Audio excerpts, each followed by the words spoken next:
Ben Craighead was one of our first ever guests 7 years ago, and we don't think he's been back since, which is terribly remiss of me. So we're welcoming him back to the show 7 years later. And Ben, where are you in the world today? I'm at home in Austin, Texas. Fabulous. But you spend a great deal of time out on the road. And Ben, you have a new title at Card. Tell us what your new title is at Card. Yeah, so I'm a regional manager in charge of expansions. So that means any new states or locations, 50 to 75 miles away from an existing card location. I help oversee those new sites, getting them started, and bringing card services to new parts of the country. And so, for those of you, many people watch our show and have not had access to Card because of where they live. And yesterday, when we had Dr. Grant Pichet on the show, there was a parent who was writing in and talking about the fact that an office was opening in their area and how excited they are because they're getting ready to start Card services. For any of those people, I just want you to know that Ben is the person that you're going to see from time to time and have an opportunity to talk to, and he'll be helping to make that office come to your area, which is a really amazing thing. And we're thrilled that Ben is heading up that team now because Ben is known for doing really good work. I want you to know, Ben, that it's always fun when I will go and talk to a group of parents, and there's always at least one person who will come up and tell me how amazing you are. It wasn't too long ago that I met a grandma who just gonna tell on you for a minute. She was telling me about how she was at the first intake with her grandchild, and the whole family was there. Mom and dad were there, and there were like two sets of grandparents there, and I think there was an aunt and an uncle there. They brought the whole family with them. And at one point, Grandma was talking to you, and you said, "Well, what is it that you want this child to be able to do?" And she said to you, "Ben, I would be so happy if someday this child would look at me and say, 'I love you, Grandma.'" And before the meeting was over, that first meeting, you got the child to say, "I love you, Grandma." She thinks you walk on water, this grandma. That's a really amazing story. It is an Thanks amazing for sharing, story, Anna. and it's all you. So, I don't know anyway. about that, but thank you. Well, we invited you, Ben, to answer a couple of questions that viewers have been writing in, and I handpicked these for you because I thought they'd be good for you. Okay. Somebody wrote in and said, "I'm not sure my ABA provider is giving my child the best treatment. I feel like we've stagnated. Is that normal? How do you know if your ABA provider is good?" Yeah, that's a really, really great question. I think it's obviously really important for parents to be comfortable with their supervisors, with the therapists that work with their kids every single day, with the admin staff, obviously, having that trust and rapport as a team and realizing that you are a team and you're all in this together is step one in this answer to this question. If you feel like things are stagnating, that definitely happens from time to time. If you have, a kid that's a really fast learner and your supervisor hasn't been out to see you in a week or two, there could be, we haven't moved on to the next set of targets yet, and you just need again across the team to make sure that communication is there to say we need some new targets, we need some new lessons. He's mastering all of this stuff really quickly. What are we going to do next? If there's a little more challenges and things are moving a little slower, then again, just that supervisor contact is really important. So making sure that your supervisor's coming out, working with your team, working with you as parents to address whatever challenges they are, to sort of problem solve those situations. That stagnation occurs. It's just a natural sort of course of things that you're going to run into a lesson or a behavior or something that's harder, and it's going to take a little bit longer to problem solve your way out of it. I think as long as you have that open communication and your supervisors working diligently with your team and with you as parents to address those problems and to try and problem solve them immediately and come up with some solutions, that's how you know you're in good hands. If you feel like you're stagnant and no one's been in touch with you and no one's come out to see you and there's no new ideas or new solutions to that problem, that's where you might have a few more concerns. Obviously here at CARD we have a ton of BCBAs, a lot of clinical support, so that if there's ever a time where your team, your supervisor feels like they're a little stuck, they don't have an idea of what to do next, or they've tried all their ideas and are sort of run out of ideas, then that's where we reach out to our clinical support teams, the other BCBAs in the office or in the region, and can bring in some other eyes on that just to find someone who's maybe seen that particular situation before or has worked with that problem extensively, and we can bring in some additional support and help. I love that answer because I agree with you that we saw this from time to time on my son's case, that sometimes you hit a wall, and it isn't so much about that; it's about how everybody's reacting to it. Like you were saying, if there's open communication and people are trying, that's when you know you're with somebody fabulous, and that's why I loved what I had in card. Okay, the next question. I live in a remote area of Georgia where there are no ABA providers. What can I do to give my child their best chance? Sure. Yeah, this is something that we encounter, or I encounter on a regular basis working in expansion. Obviously, there's been a lot of changes in the country over the last couple of years with Medicaid expansion, and the greater prevalence of access to ABA for kids in a lot of different states. So where we used to maybe not be able to put a center because the population didn't support it or there wasn't insurance funding available for families in those particular areas, we're coming into less and less of those situations now. So I would encourage this family that, if you're interested in ABA, if you know that you have some sort of funding, give us a call, check us out, and we might be able to start a center in your area. There's still some areas where putting a center maybe isn't in the works just because it is too rural to be able to support a full up and running center. But we also have remote clinical services, and remote clinical services, we can do the intake, we can help train staff on the ground in the area, and provide the supervision services for you. That just might not mean, that there's ever going to be a card center, but you can still get card services there.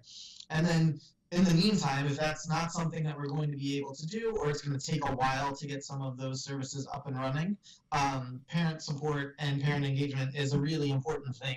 And so there's obviously the skills program, and we can get access to families for that, and we can provide parent training, and you guys can be the ones that are implementing the direct services and are able to make the same impact that a therapist would be able to do. We would put you through the same training that our therapists receive. You'd get oversight and supervision and program support and all of that sort of stuff, but parents can definitely step in and fill those gaps where maybe there's no therapists available, or ABA services is just something that's so new to the community that there's not sort of a community available to pull from. And having parents be able to step in and fill that gap is a really great way to make sure that kids are still getting the services they need, maybe before all the formal apparatus around an office is all the way set up. And I love that answer because there was a time in which you couldn't have given that answer, but it is a measure of where we are today and the good work that people like you have done, Ben, that it is available to more people. So I love the fact that on the show I can sit here and say, if you're watching this show, that means you have an internet connection, which means that you can get access to the card curriculum through Skills. And anybody can access that. You go to skillsforautism.com and you can get access to it. There is a monthly charge for it. Tell them that you saw it on Autism Live and ask them for the Shannon Penrod Friends and Family discount. There is one. So don't you love that? And then you were talking about training. There is the Institute for Behavioral Training, and it is a very low cost. Some of the trainings are as inexpensive as $7 a training that can train not only you, but all the people in your family and your babysitter, all of you, for $7. I think the most expensive one is probably $30. So you can watch those trainings and train a staff. But if you have the opportunity for a center near you, man, push for that. If you can't have that, I really encourage you, as Ben was saying, to use whatever funding you have to get access to Skills and an IBT. And if you can have remote supervision, which means that you're talking to somebody like Ben on Skype, or if you have telehealth in your area of the world, or having them fly out. People did that for years all over the world. They had card supervisors fly to where they were to train their staff and be with them once every, what, 3 months, Ben? Yeah, once a quarter was the standard model. Yeah. And so, there are easier ways to do it now. There's card telehealth. There are all these different ways. But for everybody that has an internet connection, there's a way for you to have card curriculum in your home and card supervision in your home if you choose to go that way. So thank you so much for doing that. I want to move on. And of course, I lost my my iPad went down. Let me see if I can get it back. Here we go. So last question. My son is 3 and recently diagnosed with ASD. He's very high functioning and can talk and interact with others. Surely he doesn't need the 40 hours of therapy a week like the kids who can't talk, right? So I think first of all, kudos to this parent for getting their kid diagnosed so early, especially if he's really high functioning and can talk and still interact with others and do all of those things. So good job to that parent for continuing to be diligent and pursue their diagnosis. I know it's not always easy that young, finding doctors who will always support you, especially in those cases of kids that have more skills, that are a little more high functioning. That's really fantastic. So good job to that parent, first of all.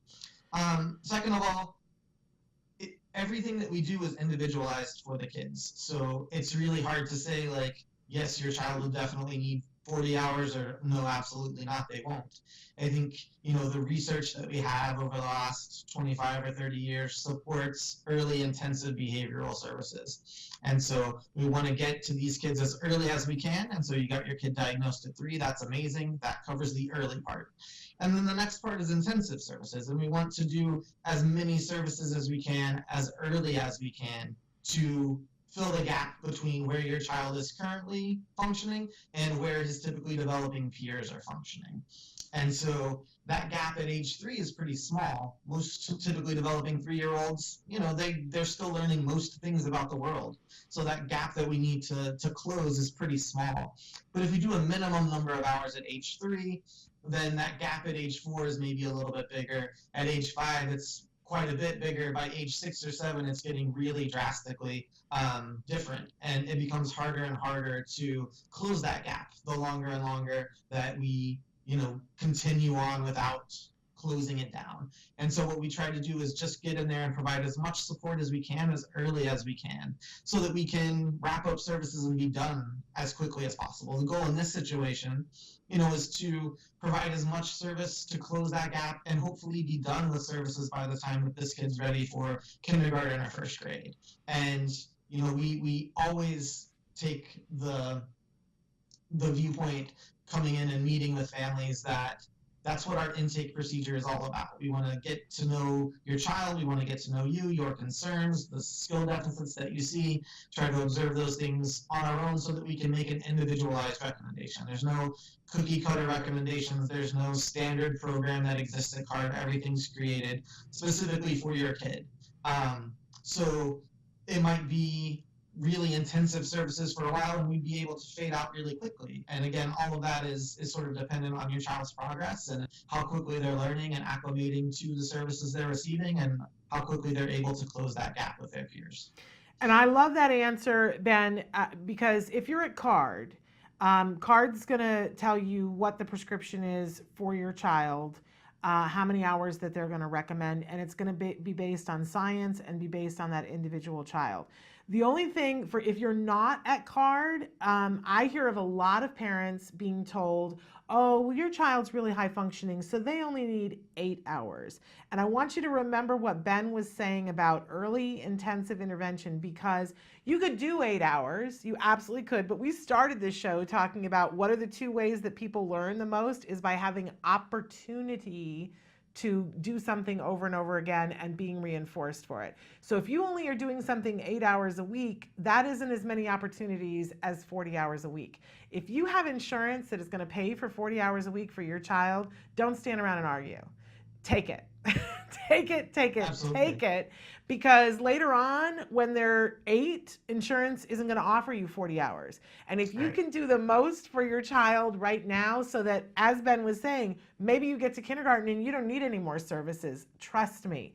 If somebody is telling you that you need 40 hours for your child, say thank you and take those 40 hours and think of it like training an Olympic athlete. Get them as many hours as you can right now, and then later on you're not going to need as many hours. Don't listen to people who say, oh, your child doesn't need ABA because they're so high functioning. Or don't listen to people who are like, oh, he's 3 and he's talking, so you only need 8 hours. There are 0 studies showing that 8 hours with a 3-year-old is going to get you where you need to get to. Because I know as a parent, Exactly. where you want to get to is your child not needing other supports. Right. Right.